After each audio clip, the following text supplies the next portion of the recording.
Daniel, tu l'as? Ouais. Amar Rava, il a dit Rava. Kvar Paska Tana de Rabbi Ishmael, il a déjà tranché le Tana qui était enseigné donc, dans la Yeshiva de Rabbi Ishmael, au Beth Midrash de Rabbi Ishmael, des Tana, selon ce qu'on a enseigné de Rabbi Ishmael, donc selon ce qu'on enseignait au Beth Midrash de Rabbi Ishmael, qu'on enseignait quoi? Que la Retsicha, malgré ce calvachomer là, l'exécution de la peine capitale ne repousse pas le Shabbat, c'est ce que Rabbi Ishmael enseignait, et c'est ce qu'on va voir, ça va être la démonstration qui va être donnée immédiatement. Non, la démonstration que... Ouais, tout à fait, exactement. Razak, voilà, ça me fait plaisir, j'allais le dire. Il m'a pris de vitesse, Daniel. Détana des Rabbi Ishmael, selon ce qu'on a enseigné dans Beth Midrash Rabbi Ishmael, il y a marqué dans la Torah, Lotevaru Esh, vous ne ferez pas brûler le feu, ce qu'on a lu ce matin, ce qu'on va dire ce Shabbos. D'accord? Alors, Lotevaru Esh, vous ne ferez pas brûler de feu. Au Beth Midrash, donc là, l'enseignement de Rabbi Ishmael dit la chose suivante. Ma Talmud Omar, qu'est-ce que ça vient m'apprendre? Ne pas faire de feu. Je sais, toutes les mélachot sont interdites le jour du Shabbat. Pourquoi préciser spécifiquement celle-ci? Ma Talmud Omar, qu'est-ce que ça vient t'apprendre? Ce loteva rouèche, ne vous pas ouvrir du feu. On a fait déjà ça, hein, je reviens rapidement là-dessus. Il est Rabbi, la Gemara s'étonne. Ma Talmud Omar, qu'est-ce que ça vient t'apprendre? Ben, c'est évident ce qu'il vient d'apprendre. Il y a deux opinions, il y a deux interprétations qui sont données à ce passage-là. Il est Rabbi aussi les lave. Si c'est par rapport à ce que Rabbi aussi dit, eh bien, c'est pour t'apprendre que c'est un lave, pour t'apprendre que la mélacha, l'interdiction de faire du feu Shabbat, contrairement aux 38 autres mélachot de Shabbat, celle-ci, le fait de faire du feu, n'est qu'un lave, ça n'est qu'une transgression qui n'est donc pas sanctionnée de karet ou de skila, qui n'est pas donc sujet à la peine capitale comme les autres mélachot de Shabbat.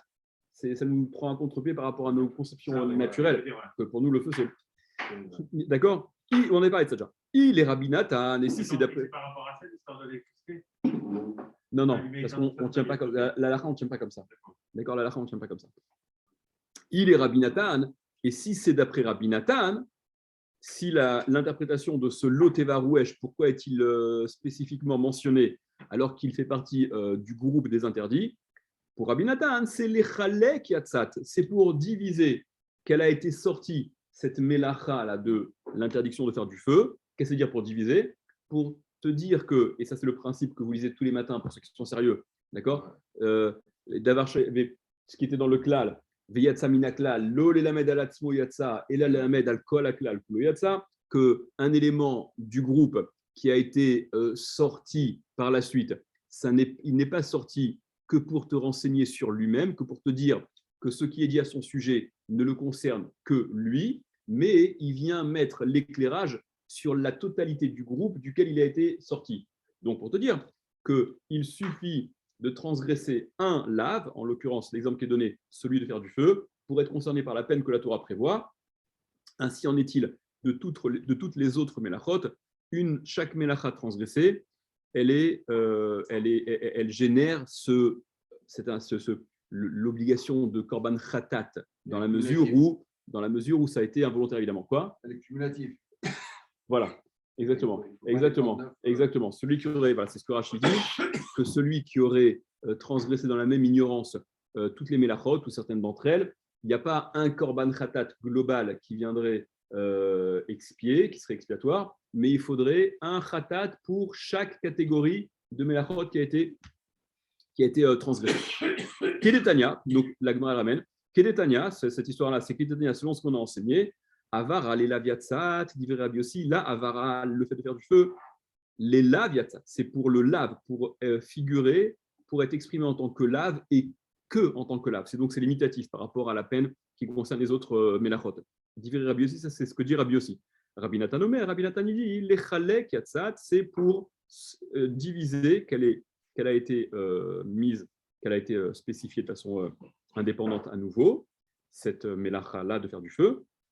Donc voilà, c'est quoi la question? C'est que, comme c'est l'agma s'est précipité un petit peu rapidement sur ce que disait Rabbi Ishmael, l'otiva rouèche, vous ne ferez pas de feu. À quoi ça sert? Ça m'apprend quoi? On dit ça t'apprend quoi? On sait très bien ce que ça t'apprend. Voilà, ça t'apprend soit comme Rabbi aussi, soit comme Rabbi Nathan.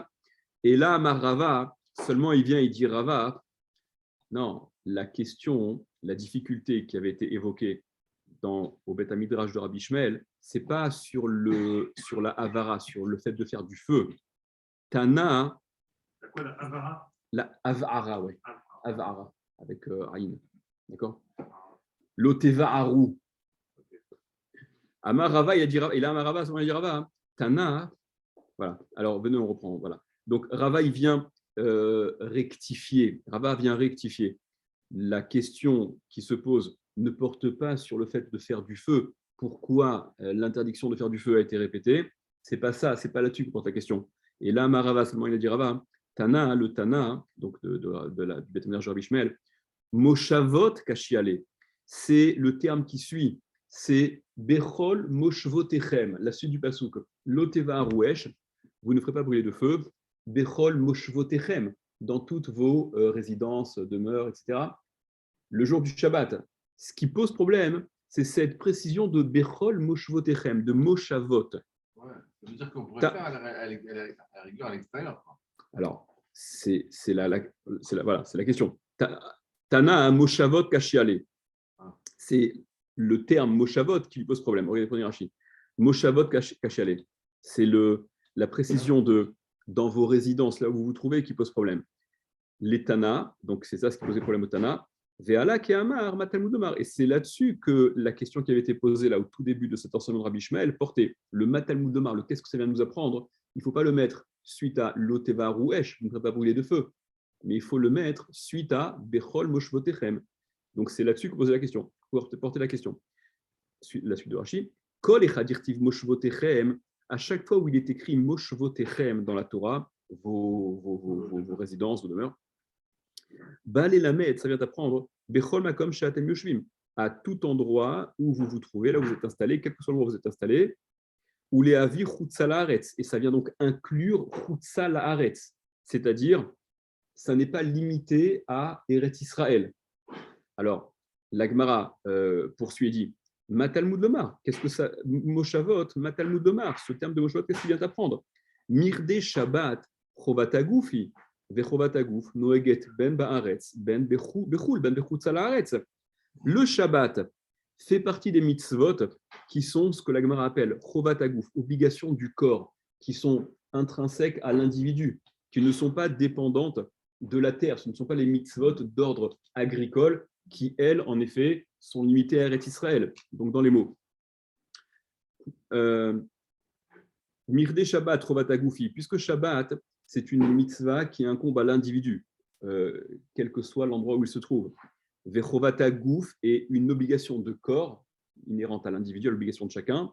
Noeget s'applique ben ba'aretz aussi bien en Israël, ben bechutzal haaretz qu'en chutzal haaretz, à l'extérieur d'Eretz Israël. Prenez Rashi, chovata goufi, c'est une obligation du corps, de la personne, de l'individu. Chova amutelet ala adam, c'est une obligation qui pèse sur la personne, qui incombe à la personne. Ve'ena mutelet ala karka. Elle n'est pas dépendante, elle n'est pas posée sur le sol, elle ne dépend pas de la terre. Kegon, par exemple, comme c'est le cas de mitzvah shvi'it, la mitzvah de la shvi'it, la 7e année, velo al perot karka, kegon orla, ou ni, ça ne porte ni sur les fruits de la terre, kegon orla, comme par exemple la orla, le nid de la orla, les 3 premières années où il est interdit de profiter des fruits suite à la plantation d'un arbre, vekil haïm, donc les greffes interdites, trumot ou maasrot, donc tous les prélèvements. Vetnan beperekama de Kiddushin, on a enseigné dans le premier perek de Kiddushin, kol mitzvah tuya ba'aretz, toute mitzvah qui dépend de la terre, kelomar, c'est-à-dire à la karka ou perotav, de la terre et de ses fruits, et nanoegatela ba'aretz, elle ne s'applique qu'en Eretz Israël. C'est vrai que les mitzvot qui concernent la terre d'ordre agricole ne s'appliquent qu'en Eretz Israël, vechol shenat tuya ba'karka, mais toutes celles qui ne dépendent pas de la terre, ben ba'aretz, ben bechutzal haaretz, ça s'applique aussi bien en Eretz Israël qu'en dehors d'Eretz Israël. On apprend ce truc-là de la Avodazara. Donc, revenons à la Gemara. Pourquoi était-il nécessaire de préciser, si on parle du Shabbat, que c'est Bechol Moshvotechem, comme si, en absence de précision, on aurait dit quoi? Que le Shabbat, il est qu'en Eretz Israël? On n'aurait pas eu ce genre de Hava Amina. Donc, Moshavot Dechatav Rachmana Lamali, ce Moshavot, c'est dans les résidences où que vous vous trouviez, qu'a écrit Rachaman, la Torah, l'Amali, à quoi ça me sert? Mishum Rabbi Ishmael Amar Talmid Echad, et au nom de Rabbi Ishmael, donc réponse à la suite de la Braïta, Mishum Rabbi Ishmael, au nom de Rabbi Ishmael, Amar Talmid Echad, a dit un élève, les fiches Nehemar, du fait qu'il soit dit. Et là, la Gemara va rapporter, donc ce Talmide va rapporter 2 psukim qui, s'ils sont pris de façon absolue, se contrediraient l'un et l'autre. Alors, voyons quels sont les psukim. C'est marqué d'un côté, Kiye be'ishret mishpat mavet vehumat. Lorsqu'un homme se sera rendu coupable d'une faute dont la loi est qu'il soit mis à mort, qui est beish, lorsqu'il y aura dans un homme, chet mishpat, un péché, une faute, mishpat mavet, dont la loi qui s'applique à lui, la peine capitale, vehumat, il sera exécuté. Shomea ani, j'en déduis de ce pasouk, de ce verset, ben bechol, ben beshabbat, aussi bien en chol que shabbat. Le pasouk n'a pas limité l'obligation d'exécuter celui qui est Chayav Mita à un moment précis. Celui qui est concerné par ce Chet Mishpat Mavet, par cette faute qui entraîne la peine capitale, Veumat, il doit être exécuté quand les choses elles sont définitives.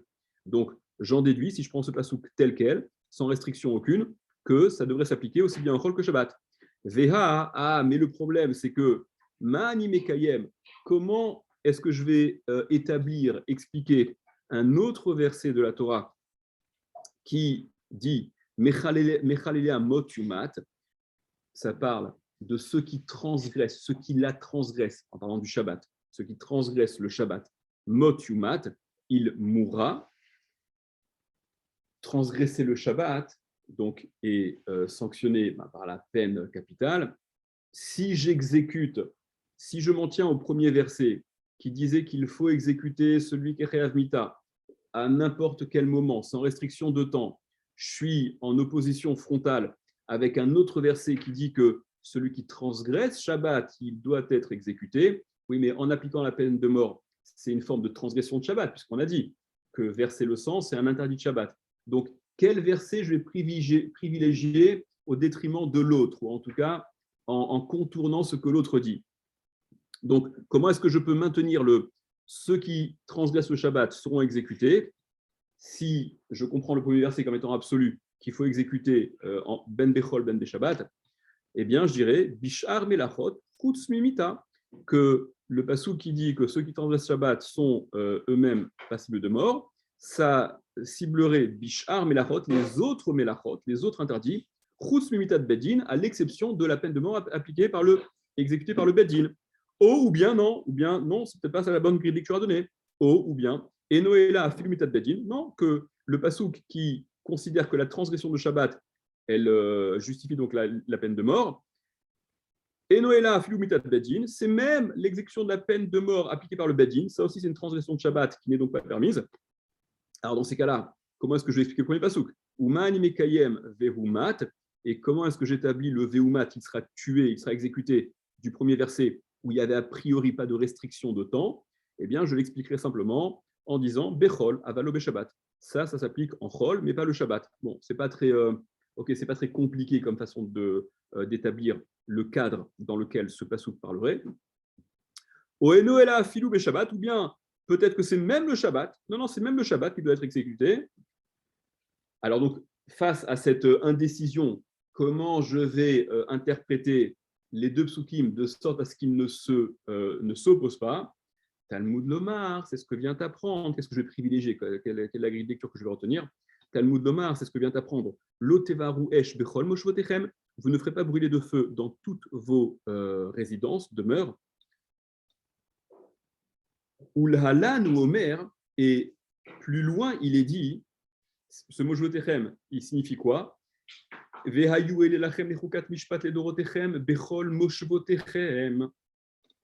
dit par ailleurs, regardez, est-ce que Rashi explique ça? Ça fait référence au Baté Dinim, justement. La Torah dit dans le sphère de Bamidbar, ce sera pour vous donc une loi de justice, les Dorotechem, pour vos générations, Bechol Moshvotechem, dans toutes vos résidences.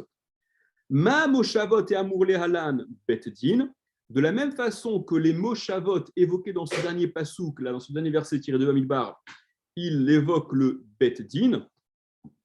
Af moshavot à amour kan, ainsi le terme de moshavot ici Loteva rouesh bechol moshvotechem. Vous ne ferez pas brûler le feu dans toutes vos moshavot, dans toutes vos résidences.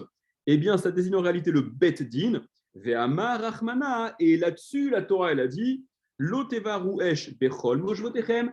Vous ne ferez pas brûler de feu dans toutes vos moshvotechem, vos résidences, mais qui ne sont en fait pas des résidences stam, qui désignent précisément les baté dinim. Et qu'est-ce que ça veut dire de ne pas faire de feu dans le badin? C'est-à-dire que quand bien même l'application de la peine de mort aurait été celle du feu, de srefa, eh bien, elle ne doit pas être effective le jour du Shabbat, parce que l'otevaru esh bechol moshvotechem, vous ne pouvez pas brûler le feu donc, avec cette nouvelle grille de lecture dans les baté dinim, lorsque, en principe, le feu eût été nécessaire au regard de la condamnation à appliquer, en l'occurrence mitat srefa, la peine de mort avec le feu. Et donc tu vois que la retira, l'exécution de la peine de mort, ne repousse pas le Shabbat. Voilà toute la démarche de cette démonstration. Prenez Rashi, attendez. Prenez Rashi peut-être directement.